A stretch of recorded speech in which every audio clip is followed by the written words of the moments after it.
APA Inga, es Gilbert Violeta como miembro accesitario, igualmente Úrsula Letona, que pertenece a las dos comisiones, el congresista Torres Morales también se encuentra presente, la presencia de la congresista Gloria Montenegro, el congresista Jorge El Castillo y la congresista Aramayo, así como el congresista Miguel Castro. En tanto, esperamos el quórum de reglamento para pasar ya a materia, digamos, de debate. Vamos a iniciar la presente sesión conjunta como sesión informativa, saludando la presencia de los señores ministros de Justicia, el doctor Enrique Mendoza Ramírez, y de la señora Claudia Cooper Ford, ministra de Economía y Finanzas, quienes concurren a esta sesión con el fin de sustentar el proyecto 2408 presentado por el Poder Ejecutivo, que tiene por objeto asegurar el pago inmediato de la reparación civil en favor del Estado en los casos de corrupción, incentivando la colaboración eficaz y la reactivación de la economía. Tiene en primer término, entonces, el uso de la palabra el señor Ministro de Justicia y Derechos Humanos, doctor Enrique Mendoza Ramírez.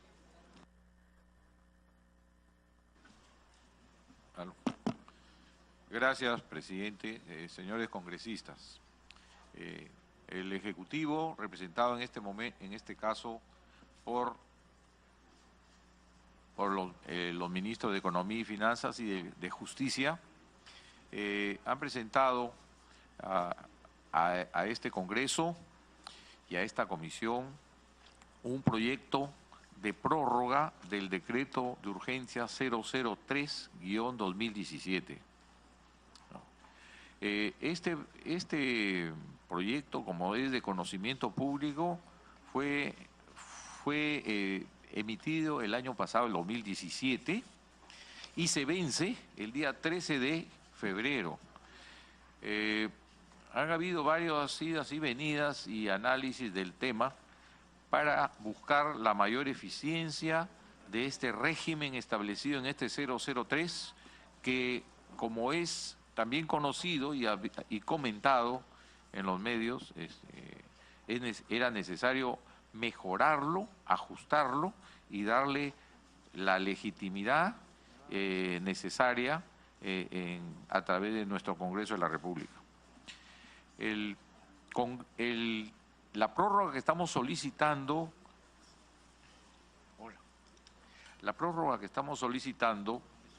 es de acuerdo a nuestra legislación y a la Constitución vigente, porque se trata de la prórroga, estoy hablando del aspecto formal, de la prórroga de un decreto de urgencia que sí es perfectamente posible o factible prorrogarlo, porque mantiene la transitoriedad que corresponde a un decreto de urgencia, la emergencia que requiere este mismo decreto o esta norma, y porque trata de un asunto netamente económico que involucra a todo nuestro país. Asimismo, la propuesta obviamente es una propuesta netamente transitoria. Eso es lo que puedo dar como características de la prórroga de este decreto de urgencia, porque la idea es que se mantenga la restricción, en primer lugar que se mantenga la cautela del Estado sobre los bienes y activos de las empresas involucradas, que permita a su vez, y eso se mantiene en el tiempo, de poder retener y resguardar una posible o futura reparación civil en favor del Estado. Asimismo, también se mantiene la misma naturaleza de continuar, es decir, de no interrumpir o cerrar u obstruir la continuación Señor de los ministro, programas de trabajo. si me permite una interrupción, la congresista Úrsula Letona me solicita una interrupción. Gracias, presidente. En primer lugar, saludar a los señores ministros y a mis colegas y felicitarlos por la convocatoria a esta sesión. Tengo una duda, presidente, porque el ministro está haciendo referencia a una prórroga. Sin embargo, en los proyectos que se han dictaminado y en el proyecto que se ha dictaminado y en los dictámenes o en los predictámenes que nos han sido remitidos, no hay ninguna referencia a una prórroga. Entonces, quisiéramos saber de qué proyecto de ley está exponiendo el ministro. Gracias. El congresista Guido Lombardi. Sí, en realidad esta sesión conjunta, pese a que Justicia es la primera comisión dictaminadora, debió ser iniciada por la ministra Cooper para desarrollar lo que plantea la congresista letona. Damos la bienvenida y agradecemos la presencia de los numerosos congresistas que se han incorporado. Creo que ya tenemos quórum que se debe compatibilizar independientemente por cada comisión. Las secretarías técnicas respectivas nos harán llegar el dato, pero tiene razón la congresista letona en el sentido que estamos aquí para discutir y debatir, eventualmente luego de discutir el predictamen, eventualmente votarlo y aprobarlo, en lo que se refiere al proyecto enviado por el Ejecutivo y no a una prórroga, que es una eventualidad que podría darse y sobre la cual discutiremos en su momento. Entonces yo le pediría, con la venia de ustedes, colegas, a la ministra de Economía que pueda exponernos los alcances, la importancia y la urgencia de aprobar este proyecto de ley que el Ejecutivo nos ha hecho llegar y que esperamos tengan todos en su poder. De no ser así, de inmediato les será alcanzado. Señora ministra, la dejo en el uso de la palabra. Un momentito. El que está presidiendo la sesión es el que habla. Así que se tomó la decisión de darle el uso de la palabra al ministro de Justicia y es así como se va a desarrollar el orden de la exposición. Sí, solamente para concluir. Sí, la pregunta que ha hecho la congresista para que sea atendida, por favor. Sí, es totalmente pertinente la pregunta, porque en realidad estoy hablando de una prórroga porque por la urgencia del tema, el proyecto, que es lo que vamos a exponer, requiere una prórroga porque mañana se vencen los plazos. Pero vamos a pasar a proyecto, como ha dicho el congresista Lombardi, como lo ha mencionado. De manera que yo termino acá porque estoy solamente explicando la necesidad de la transitoriedad de este elemento y pasar al fondo del tema, que es el proyecto de ley. Muchas gracias, eso era todo. Muy bien, señores congresistas, al parecer ya la Comisión de Economía tiene quórum para la presente sesión. Entiendo que la Comisión de Justicia también está. Le damos la bienvenida en la Comisión de Justicia al congresista Mauricio Mulder, al congresista Johnny Lescano, tenemos el congresista Zacarías Lapa, a quien ya hemos mencionado, está el congresista Mantilla también, la congresista Gloria Montenegro, el congresista Alcalá Mateo, el congresista Castro Grandes también, la congresista Úrsula Letona, la congresista Alejandra Lamayo, congresista Torres, congresista Violeta, el congresista Villavicencio Cárdenas. Tenemos quórum en la Comisión de Justicia. El quórum de reglamento de la Comisión de Economía. También contamos con quórum en la Comisión de Economía. Tenemos 4 licencias y 9 presentes. Los congresistas Alcalá, García Belaunde, Del Castillo Galvez, Guía Pianto, licencia de la congresista del congresista Martorell, del congresista Lizama y la presencia también del congresista Miguel Torres, Miguel Castro y Carla Scheffer, Úrsula Letona, Carlos Domínguez, Gilbert Violeta como accesitario y Pedro Olaechea. Es decir, que con el quórum reglamentario de ambas comisiones podemos oficializar, señor presidente, el inicio formal de esta sesión, que debatirá el proyecto de ley hecho llegar por el Ejecutivo. Muchas gracias, congresista Lombardi, presidente de la Comisión de Economía. Saludamos también la presencia del congresista Héctor Becerril y, como lo ha señalado bien el presidente de la Comisión de Economía, damos inicio formalmente a la reunión de la comisión, a la sesión de la conjunta de las comisiones de Justicia, Derechos Humanos y la Comisión de Economía. Con el quórum reglamentario damos inicio a esta sesión conjunta de las comisiones de Justicia y Derechos Humanos y de Economía, Banca, Finanzas e Inteligencia Financiera. Pasamos a la orden del día. La presidencia nuevamente reitera el saludo a los señores ministros Enrique Mendoza Ramírez, ministro de Justicia y Derechos Humanos, y de la señora Claudia Cooper Fort, ministra de Economía y Finanzas, quienes concurren a esta sesión con el fin de sustentar el proyecto de ley 2408, presentado por el Poder Ejecutivo, que tiene por objeto asegurar el pago inmediato de la reparación civil en favor del Estado en los casos de corrupción, incentivando la colaboración eficaz y la reactivación de la economía. Está en el uso de la palabra el señor ministro de Justicia, Enrique Mendoza Ramírez. Ya, quisiera ceder más bien con la autorización para que explique el proyecto del 003, pero el sustitutorio, ¿no?, a cargo de la ministra. Correcto. Habiendo concluido entonces su exposición, el ministro de Justicia, le concedemos el uso de la palabra a la señora ministra de Economía y Finanzas, Claudia Cooper Fort. Muchas gracias, presidente. Bueno, yo primero quisiera enfatizar cuáles son los objetivos del proyecto de ley que hemos presentado. Y están un poco en el título del proyecto, ¿no? Lo primero, como Ministerio de Economía, nos importa, uno de los objetivos más importantes que tenemos es consolidar el crecimiento económico. ¿Y por qué? Porque es clave para asegurar la protección al empleo y sobre todo el empleo formal. Queremos evitar de esta manera generar quiebres en las empresas que atacarían claramente, ¿no es cierto?, el empleo de muchas personas que trabajan en un sector que es tan incentivo en mano de obra como es el sector construcción.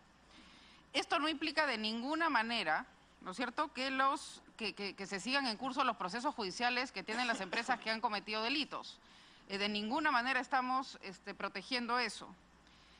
Hay millones en obra pública que hoy día están siendo ejecutadas por esas empresas. Hoy día estamos ante un evento sistémico en el sector real de la economía, que es el sector construcción, que, como dije, es uno de los sectores más intensivos en el empleo de mano de obra. Hay mucha obra pública que además va a implicar que los colegios, las pistas, las obras de saneamiento, las viviendas no puedan terminarse a tiempo, producto de este tema sistémico al que he mencionado. Por otro lado, ¿no es cierto?, este proyecto lo que busca es, aparte de proteger el empleo y proteger la salud de la economía peruana, lo que también busca es maximizar la colaboración eficaz, incentivar la colaboración eficaz. Nosotros queremos saber quiénes son los que han cometido delito, estar claros en que aquel que está dispuesto, ¿no es cierto?, a demostrar y a contar cómo ha sido todo el proceso de corrupción que hemos vivido, pueda hacerlo y se incentiva a ello. Por otro lado, también el proyecto busca maximizar el monto de reparación civil y básicamente tomando en cuenta de que queremos una reparación civil que sea pagable y que sea pagable en el menor tiempo posible. Esos son los objetivos del proyecto de ley. Con ello, paso un poco a definirlo. En primer lugar, el decreto de urgencia 003 que sacó el gobierno fue publicado el 13 de febrero del año 2017. Fue una medida de urgencia ante una situación que no se previó. Este decreto de urgencia cumplió con dos objetivos. El primero, evitó que las empresas vinculadas a delitos de corrupción transfieran recursos al exterior. En ese sentido, para eso sí funcionó el decreto de urgencia 003. ¿No es cierto? Se evitó que sacaran su dinero al exterior y que no hicieran el pago que se debía hacer por concepto de reparación civil. Y por otro lado, el decreto también consiguió, ¿no es cierto?, retener pagos al Estado. Sin embargo, no cumplió con todos los objetivos para el cual fue hecho. El primero es que no garantizó totalmente la continuidad de los proyectos, ni evitó totalmente la ruptura de la cadena de pagos que ha dejado a tantas empresas en una situación económicamente precaria. Adicionalmente, hoy día tenemos una situación en que la economía está en un riesgo muy grave, en un riesgo sistémico en el sector real de la economía, como dije, en el sector construcción. Esto se debe a los últimos acontecimientos ligados a un grupo de 30 empresas constructoras, el famoso Club de la Construcción. El DEU 003 vence el 13 de febrero del 2018 y por eso es imperativo, ¿no es cierto?, implementar un mecanismo legal que lo sustituya, de manera que evitemos, en primer lugar, que las empresas puedan sacar el dinero en el exterior sin pagar adecuadamente la reparación civil, y también tenemos que sacar una norma legal que no nos pare la economía ni el empleo. Un poco de números para darles la idea de lo que para nosotros como Ministerio de Economía o como Ejecutivo nos es realmente urgente. El impacto en la economía sería muy grave si no hacemos nada, y si no hacemos nada que realmente equilibre, como dije, esa necesidad de justicia que tenemos contra empresas que han actuado mal y la necesidad de las empresas y personas a garantizarse un empleo digno. Lo que tenemos es 30.000 millones de soles en inversión pública, hoy día comprometida por esas 30 empresas. Es casi todo el presupuesto de inversiones del 2018. Y entonces, si no hacemos algo, lo que vamos a ver es probablemente obras paradas, ¿no es cierto?, producto de empresas que no pueden continuar operando. ¿Por qué? Porque esas empresas tienen que tener cartas fianzas que aseguran su operación y esas cartas fianzas estarían en riesgo. El crédito también a esas empresas estaría hoy en riesgo. Por otro lado, tenemos 11.000 millones de deudas en el sistema financiero producto de esas empresas, ¿no es cierto? Entonces, también tendríamos en el sistema financiero, si bien no es un problema sistémico en el sistema financiero, sí tendríamos pues un sistema financiero que no podría crecer al ritmo que queremos que crezca, ni pueda asumir los riesgos que queremos que asuma para poder tener una economía que crece adecuadamente. Esto es el 4.3% del saldo total de créditos. Por otro lado, lo que hemos podido recabar de data, solamente considerando las 9 empresas más grandes, porque no nos ha dado el tiempo para recabar todo, tendríamos casi 53.000 empleos que estarían en riesgo si estas empresas son forzadas a quebrar. Y por otro lado, tenemos más de 3.500 millones de soles en crédito de proveedores. No estamos mencionando acá esas empresas, esas personas que hoy día tienen créditos en el sistema financiero, que no podrían pagarlos si es que la empresa entra en dificultades, y lo mismo ocurriría con los proveedores. Esta es la razón de la urgencia y la razón por la cual estamos acá discutiendo el proyecto de ley.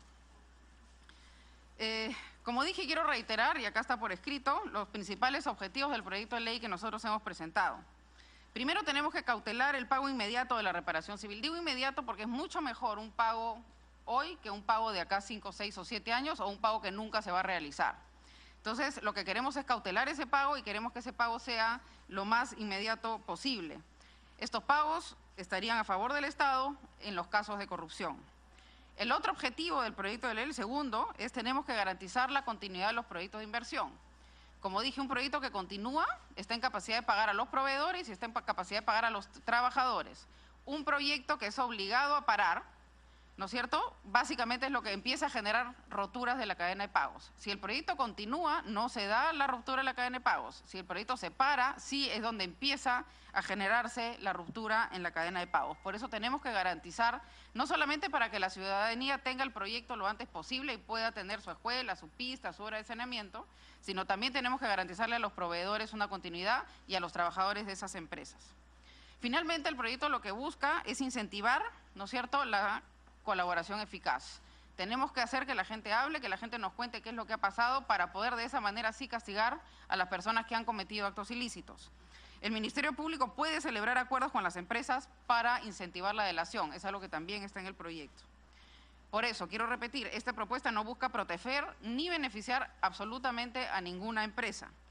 Lo que queremos es garantizar las unidades productivas, que son fuente de servicios públicos y empleos para miles de peruanos, de manera que sigan contribuyendo con el crecimiento de nuestra economía. ¿Cuál es el alcance del proyecto de ley?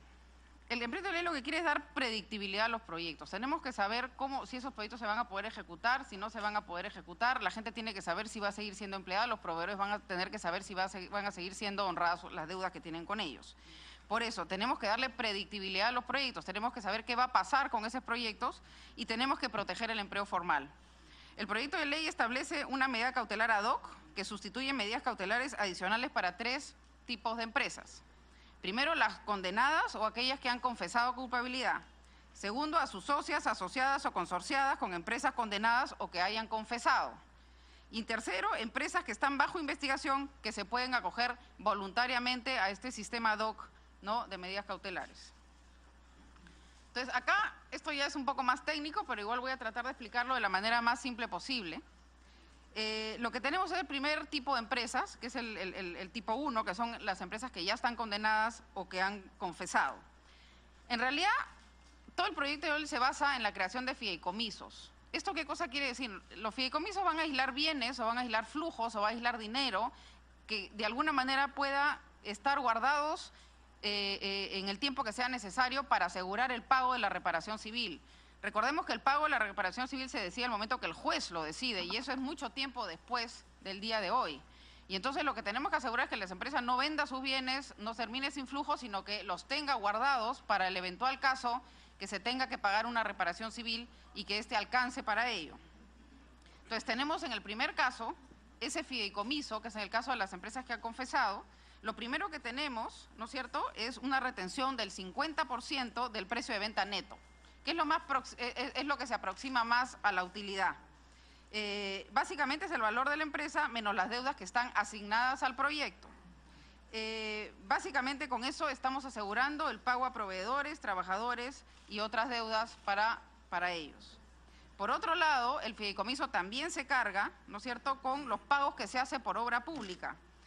¿Qué cosa es esto? Es básicamente los pagos que hace el Estado cada vez que tiene que honrar el tema de obra pública y en el tema de cofinanciamiento por asociaciones públicas-privadas. Ahí hay una retención del 10%. Con eso se llena con un fideicomiso del Banco de la Nación, que es una entidad absolutamente independiente. El Banco de la Nación no tiene ningún conflicto de interés con ninguna de estas empresas.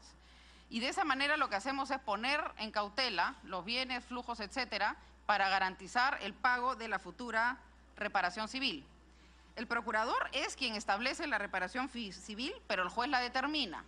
Estas dos cosas que se mantienen en el proyecto de ley.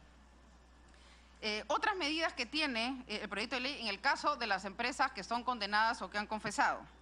Primero, la deuda tributaria se cobra contra el fideicomiso.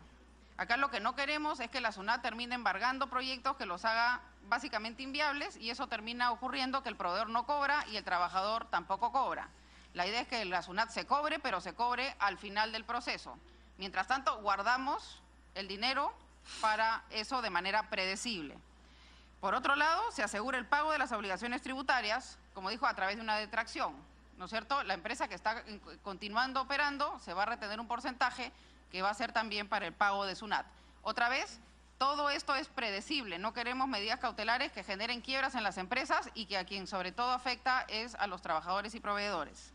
En tercer lugar, se excluyen las medidas cautelares de SUNAT, a eso iba, ¿no es cierto? La idea es que SUNAT cobre del fideicomiso y que no genere medidas cautelares imprevistas que lleven a la quiebra de las empresas.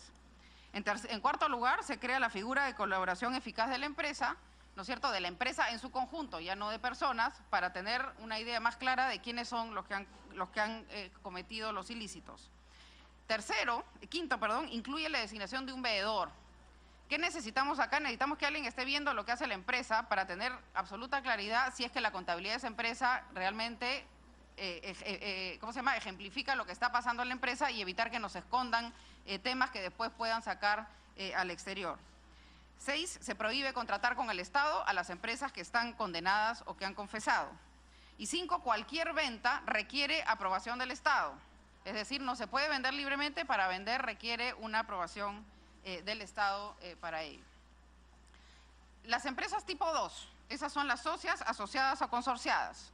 Acá también estas empresas no han sido todavía declaradas culpables. Por lo tanto, lo que necesitamos hacer es, como no se les puede retener obligatoriamente, lo que sí queremos es salvaguardar, ¿no es cierto?, que esas empresas nos guarden dinero, bienes, flujos, por si acaso sean declaradas culpables, y nos garanticen el pago de la reparación civil en el futuro cuando sean condenadas y el juez establezca cuál es el monto de esa reparación civil.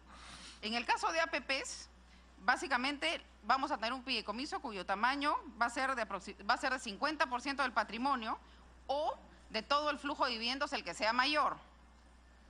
Para ello hay un plazo máximo de 5 años, previa autorización para llenar este fideicomiso. No se pueden demorar más de 5 años en llenar el fideicomiso con los montos máximos que hemos establecido acá. Ese fideicomiso pueden ser activos, flujos, derechos, etcétera. ¿Cómo se va a ir aportando a este fideicomiso? Lo vamos a definir en un reglamento. En el caso de obra pública, se va a tener que llenar en el fideicomiso hasta un máximo de 10% del monto del contrato.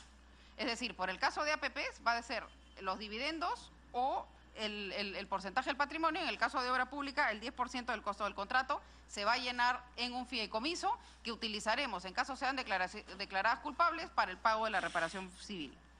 ¿Qué otras medidas tiene el proyecto? Primero, se incluye un programa de compliance, es decir, las empresas que están en este grupo van a tener que implementar un programa de estándares internacionales de cumplimiento. Es decir, tenemos que evitar que estas empresas vuelvan a cometer los mismos ilícitos que han cometido, y para eso vamos a tener que diseñar un mecanismo de cumplimiento que haga inviable que esto pueda volver a ocurrir. Acá también se crea la figura de la colaboración eficaz de la empresa, ya no solamente de las personas. También se obliga a constituir veedores para asegurarnos de que no hay contabilidad creativa ni se esconda absolutamente nada. Y en cuarto lugar, la transferencia de dividendos y capitales fuera del país requieren autorización del Estado. En el tercer tipo de empresas, que son las empresas bajo investigación.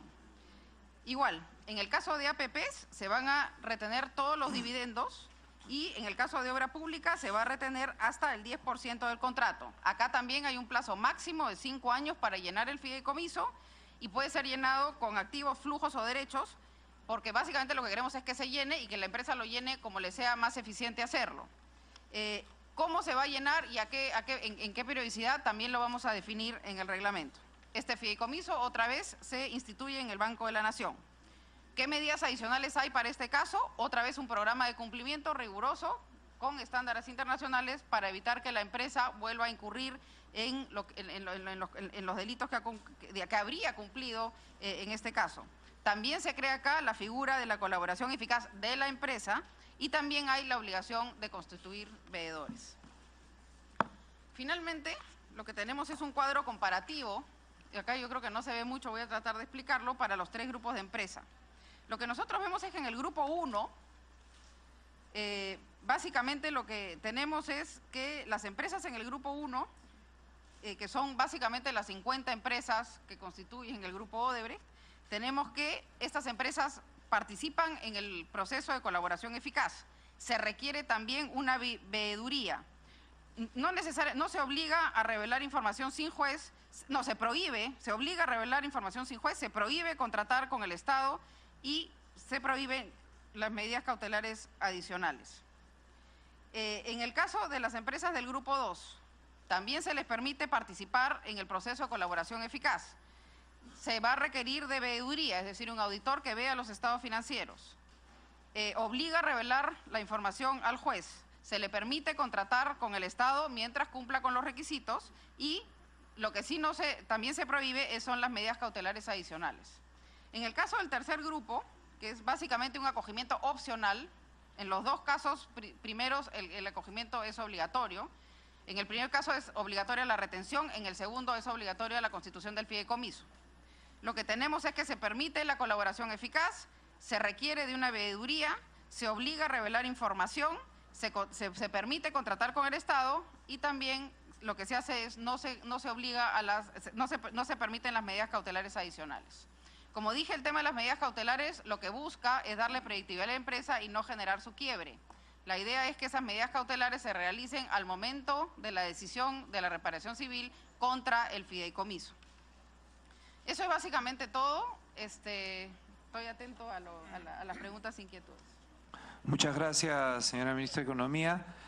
Antes de ceder el uso de la palabra a los señores congresistas para pasar al debate del predictamen del proyecto de ley 2408, con el permiso de los aquí presentes, que deseaba preguntarle al ministro de Justicia y Derechos Humanos si nos podría ampliar un poco en el tema de la colaboración eficaz, que es uno de los puntos principales de la materia del proyecto de ley que ha planteado el Poder Ejecutivo. planteo esta inquietud porque creo que es un tema principal en lo que se refiere al proyecto de ley. Y antes de darle el uso de la palabra al ministro de Justicia, saludar la presencia de los congresistas Moisés Guía Pianto y el congresista Gino Costa. Gracias, presidente. En realidad